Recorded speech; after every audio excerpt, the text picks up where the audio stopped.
नमस्कार मंडळी. तर आज आपण पाहणार आहोत ठरलं तर ह्या मालिकेच्या पुढील भाग. हा जो भाग होणार आहे तो खूपच मनोरंजक आणि खूपच इंटरेस्टिंग ट्विस्ट असा ह्या भागामध्ये आज आपल्याला पाहायला मिळणार आहे. कारण इकडे सायली आणि अर्जुन हे एकमेकांना त्यांच्या प्रेमाची कबुली एकमेकांसमोर ही पहिल्यांदाच देताना आपल्याला पाहायला मिळणार आहे. तर दुसरीकडे घरातील जे सर्व लोक आहेत, पूर्ण आजी, कल्पना, प्रताप हे सर्व लोक अर्जुनच्या आणि तन्वीच्या लग्नाची बोलणी करायला रविराज आणि प्रतिमा यांना बोलवून त्यांचे बोलणं चालू झालेलं असतं. तर मंडळींनो, हा पुढील भाग आपण पाहण्यापूर्वी तुम्ही आपल्या चॅनलला सबस्क्राईब करायला विसरू नका. तर मंडळी चला आता आपण सुरू करूया. ठरलं तर ह्या मालिकेचा पुढील भाग. इकडे अर्जुनला गुंडांनी खूप मारून चाळीमध्ये टाकून दिलेलं असतं आणि तो बेशुद्ध पडलेला असतो आणि सायली अर्जुनच्या जवळ जाऊन मोठमोठ्याने रडत असते. "अहो अर्जुन सर उठा, उठा. तुम्हाला काही झालं तर मी कसं जगू आणि मला तुम्ही हवे आहात अर्जुन सर. आपल्याला 7 जन्म, 1 जन्म नाही तर 7 जन्म सोबत राहायचं आहे." असं सायली रडत असं अर्जुनला उठवत असते. परंतु अर्जुन काही उठायला तयार नसतो, कारण त्याची पूर्ण शुद्ध हरवलेली असते आणि तो बेशुद्ध अवस्थेत पडलेला असतो.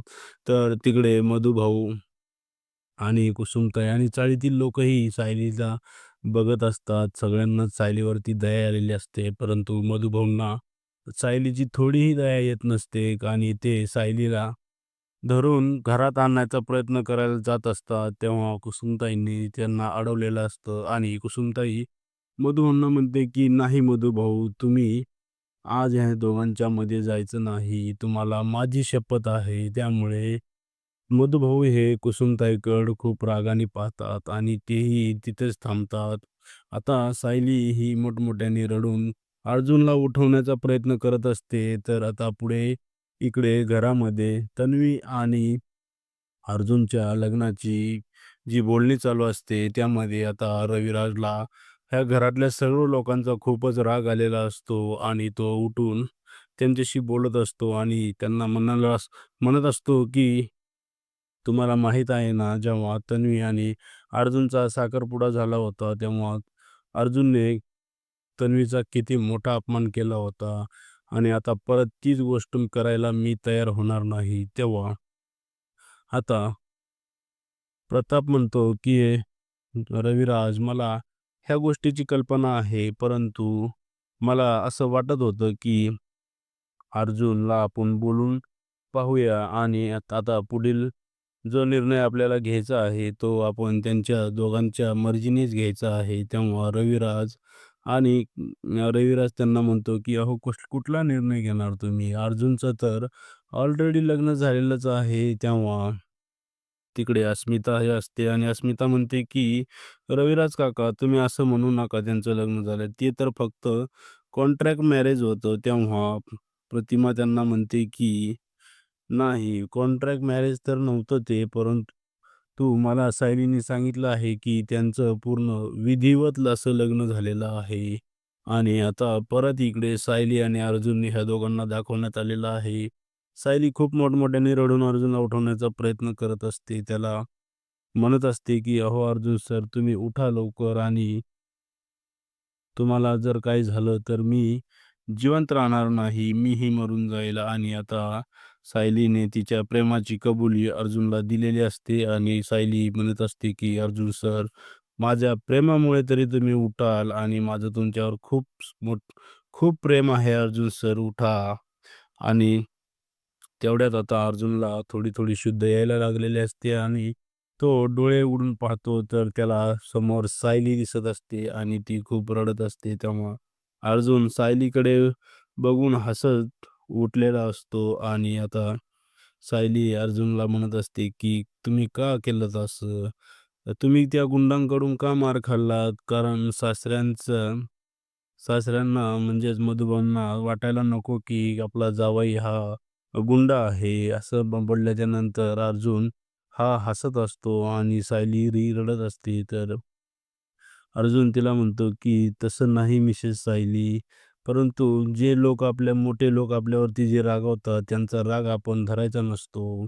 आणि अर्जुन सायलीला उठून म्हणतो, की "तुम्ही आत्ता जे काही शब्द मला उठवण्यापूर्वी बोलला होतात, ते तुम्ही मला माझ्यासमोर आता परत बोला." तेव्हा सायली रडत-रडतच त्याला मिठीत घेऊन त्याला म्हणत असते, की "अर्जुन सर, माझं तुमच्यावर खूप प्रेम आहे." आणि अर्जुनला हे ऐकून खूप आनंद झालेला असतो. तर आता परत इकडे घरच्यांना दाखवण्यात आलेलं आहे आणि रविराज हा रागाने लालबुंद होऊन घरच्यांशी बोलत असतो आणि तो म्हणत असतो, की तुमचं जरी काही खरं असेल, परंतु मी माझ्या मुलीला ह्या आगीमध्ये टाकणार नाही. कारण मी अर्जुनला खूप चांगला ओळखतो. तेव्हा प्रताप त्याला म्हणतो, की अरे रविराज, अर्जुन एवढाही काय नालायक माणूस नाही.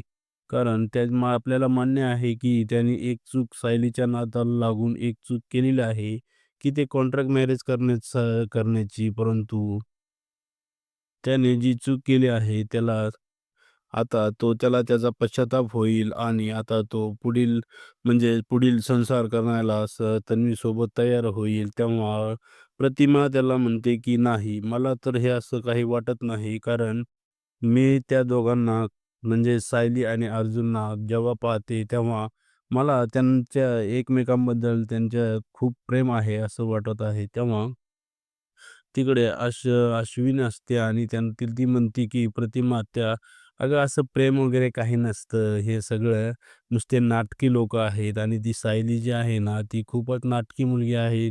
तिने अर्जुनवरती काही प्रेम वगैरे केलेलं नाही. तू फक्त होकार दे, आपण तन्वीचं आणि अर्जुनचं लग्न लावून टाकू." तेव्हा तिकडे प्रताप खूप तन्वीवरती चिडतो आणि तिला म्हणतो, की "तन्वी तू गप्प बस. आम्ही बोलत आहोत ना, तू मधी-मधी बोलायचं करू नको." तेव्हा ती तर अ, अस्मिता ही शांत बसते आणि इकडे रविराज प्रताप रविराजला म्हणतो, की "अरे रविराज, मान्य आहे, की अर्जुनने ही चूक केली आहे. परंतु अर्जुन एक जावई म्हणून त्याच्या लायकीचा नाही आहे का?" तेव्हा रविराज त्याला म्हणतो, की "नाही, त्याची लायकी नाही आहे, की एक जावई बनण्याची." तेव्हा घरातल्यांना पण खूपच वाईट वाटतं आणि सगळेच रविराजकडे खूप आश्चर्याने बघत असतात. कारण रविराजचा आजचा जो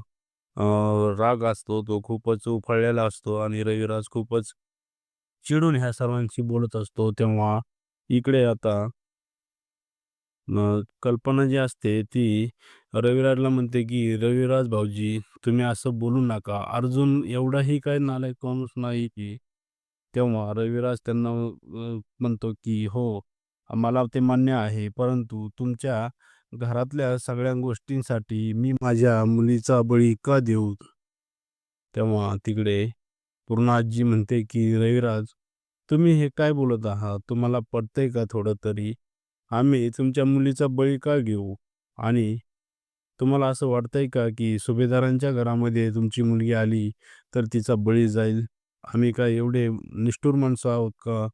तेव्हा रविराज त्याला म्हणतो, की "पूर्णाजी, मला याची पूर्ण कल्पना आहे. परंतु" तेव्हा प्रताप त्यांना म्हणतो, की "आपण इथे थांबूया आणि ज्यांचं लग्न लावायचं आहे, म्हणजेच तन्वी आणि अर्जुनचं, तर आपण त्या दोघांनाच विचारू किंवा आधी तन्वीला विचारू, की तिचं काय म्हणणं आहे." तेव्हा कल्पना ही तन्वीला म्हणते, की "तन्वी बाळा, सांग तू."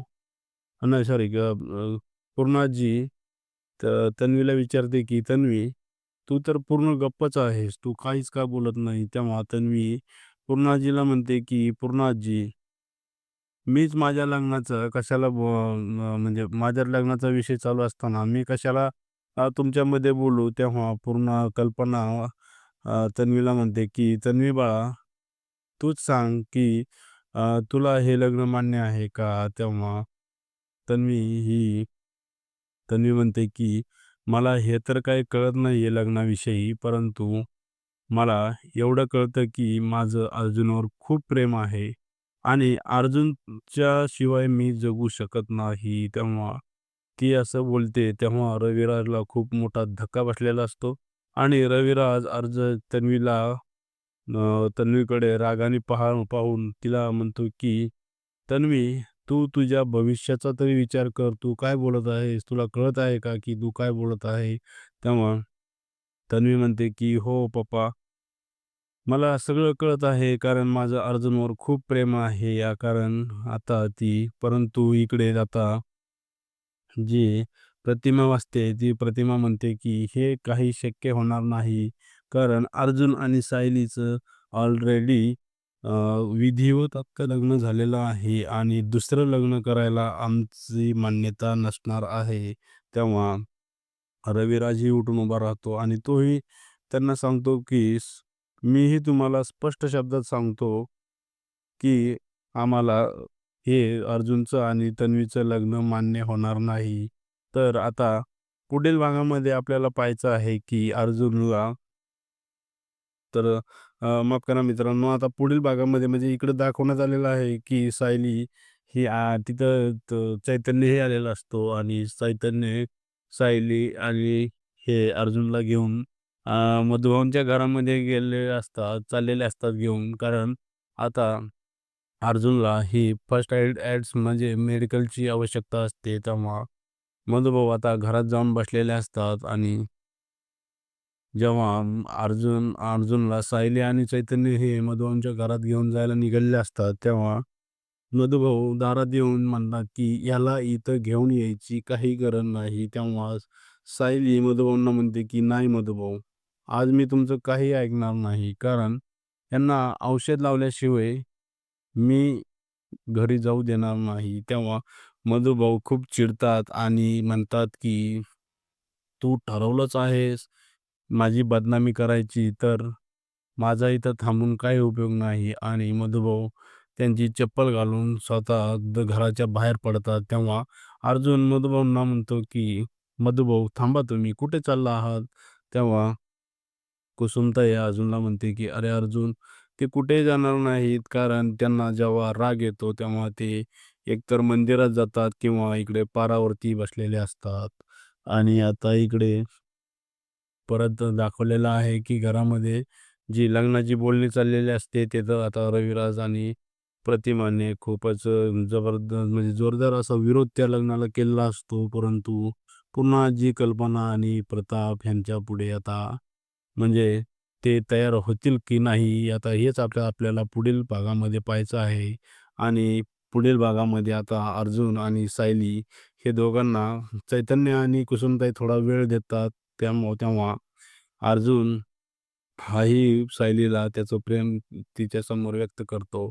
आणि आता पुढील भाग आता आपण उद्या सगळ्यात आधी तुम्ही आपल्या चॅनलवरती पाहण्यासाठी आपल्या चॅनलला सबस्क्राईब करायला विसरू नका. धन्यवाद.